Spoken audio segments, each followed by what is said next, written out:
আলাইকুম ৰহমতুল্লাহি ওবাৰাকাতু। মাহতাৰাম নাজিৰিন, আগৰ লিখে আজিও এটা ভিডিঅ' লৈ আপোনালোকৰ সন্মুখত আহিছোঁ। ভিডিঅ'টো হৈছে যে ঈদৰ চাঁদ দেখা যোৱাৰ পাছত মাংস খোৱাটো জায়েজ আছে নে নাই।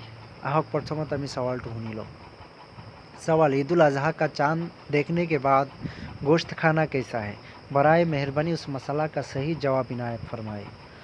কৈ আছে যে কুরবানির চাঁদ দেখা যোৱাৰ পাছত মাংস খোৱাটো জায়েজ আছে না নাই তার বিষয়ে সুধিছে। আহক জবাবটো চাই লওঁ।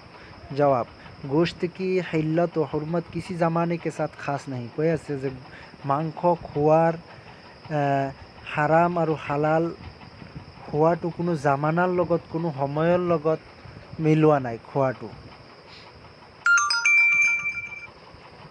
কৈ আছে যে গোश्त की हिल्लत व हुर्मत किसी ज़माने के साथ खास नहीं। গোश्ত হালাল বা হারাম হওয়া কোনো জামানার লগত সম্পর্ক নাই। লিহাজা হালাল জানোয়ার का গোश्त যদি জানোয়ার হালাল হয়, হালাল জানোয়ার মাংস ईद उल अजहा का चांद नज़र आ जाने के बाद खाना बेला कराहत जायज़ है। কৈ আছে যে যদি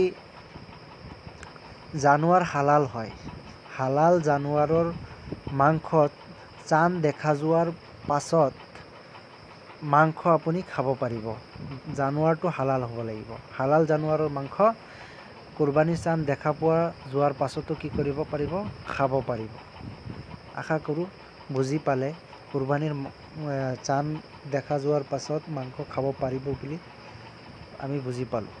আশা কৰোঁ বুজি পালে। আসসালামু আলাইকুম ওয়া ৰাহমাতুল্লাহি ওয়া বাৰাকাতুহু।